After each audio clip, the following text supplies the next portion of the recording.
नमस्कार विद्यार्थी मित्रांनो, टायपिंग कोचिंग क्लासेस या आपल्या यूट्यूब चॅनलवर तुमचे पुन्हा एकदा स्वागत असून आज आपण मुंबई हायकोर्ट यांच्यातर्फे जी स्टेनोग्राफर, शिपाई, क्लर्क आणि स्टाफ कार ड्रायव्हर या पदाची जी भरती चालू आहे त्या भरती संदर्भातील पात्र आणि अपात्र यादी काही दिवसापूर्वी संकेतस्थळावर प्रसिद्ध झाली होती।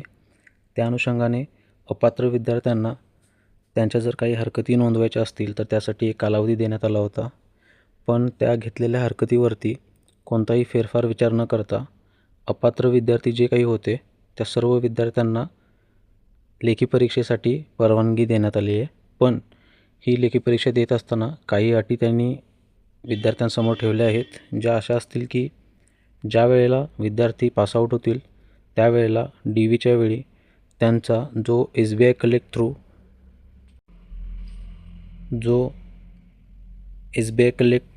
फी पेमेंट केल्यानंतर जो नंबर येतो रेफरन्स नंबर, तो रेफरन्स नंबर DV वेळी त्याचबरोबर शैक्षणिक डॉक्युमेंट्स, सर्टिफिकेट्स ते पूर्ण असणे गरजेचं असणार आहे।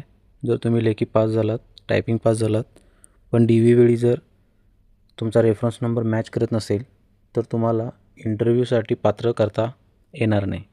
त्यामुळे जर कोणी अपात्र विद्यार्थी असतील तर त्यांनी फी जी भरली आहे त्याचा रेफरन्स नंबर तुमच्याकडे असणं महत्त्वाचं आहे। तर आपण आजच्या व्हिडिओमध्ये बघणार आहोत की लेखी टायपिंग परीक्षा नेमकी कधी होऊ शकते, अपात्र विद्यार्थी कसे पात्र होऊ शकतात, त्यांनी कोणती काळजी घ्यावी लागेल।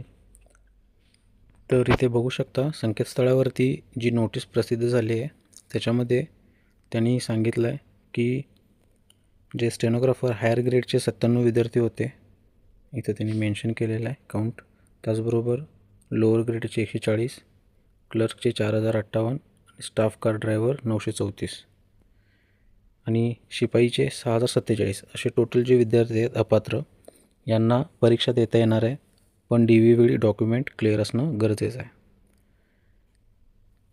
तर याच्यामध्ये त्यांनी इथे मेन्शन केलेलं आहे, बघू शकता की सपोर्टिंग डॉक्युमेंट जे असतील त्याचबरोबर रजिस्ट्रेशन जी ID आहे ती DVच्या वेळी तुम्हाला तिथं देणं महत्त्वाचं ठरणार आहे। जर यातलं तुमच्याकडे जर काही नसेल तर तुम्हाला इंटरव्ह्यूला पात्र करता येणार नाही। त्याचसोबत दुसरी एक नोटीस तिथं जाहीर झाली आहे संकेतस्थळावरती, ज्याच्यामध्ये एक्झामची डेट जी सर्व पदांसाठी असणार आहे ती डेट इथं त्यांनी मेन्शन केलेली आहे की परीक्षा ही आपली 26 एप्रिल रोजी होणार आहे। तर 26 एप्रिल रोजी जे टाईम टेबल असणार आहे परीक्षेचं ते परीक्षेच्या 1-2 आठवडे किंवा 1 आठवडा आधी संकेतस्थळावर प्रसिद्ध होईल, ज्याच्यामध्ये आपले हॉल तिकीट वगैरे असतील। आणि ही परीक्षा दुपारच्या सत्रात होणार आहे। 3 सत्रात 3 जर वेगळे फॉर्म असतील तर वेगवेगळ्या सत्रात तुम्हाला परीक्षा देता येणार आहे। ठीक आहे, तर या संदर्भात जर कोणाला काही अडचण असेल, प्रॉब्लेम्स असतील, रेफरन्स नंबर संदर्भात काही माहिती हवी असेल तर तुम्ही व्हिडिओच्या कमेंट बॉक्समध्ये कमेंट करा, जेणेकरून तुमचे प्रॉब्लेम्स तिथं सॉल्व करता येईल। आणि जे क्लर्कसाठी भरलेले आहेत किंवा शॉर्ट हँडसाठी भरलेले आहेत त्यांनी टायपिंगची प्रॅक्टिस चालू ठेवणे महत्त्वाचं आहे, कारण परीक्षेची प्रोसेस जी आहे भरतीची ती खूप फास्ट होणार आहे, त्यामुळे तयारीत असणं महत्त्वाचं आहे।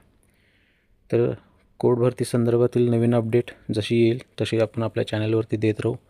चॅनलवरती जर नवीन असाल तर चॅनलला सबस्क्राईब करून ठेवा, बेल आयकॉन प्रेस करा, ज्याची माहिती तुम्हाला वेळोवेळी मिळत राहील। पुढील व्हिडिओमध्ये लवकरच भेटू। धन्यवाद।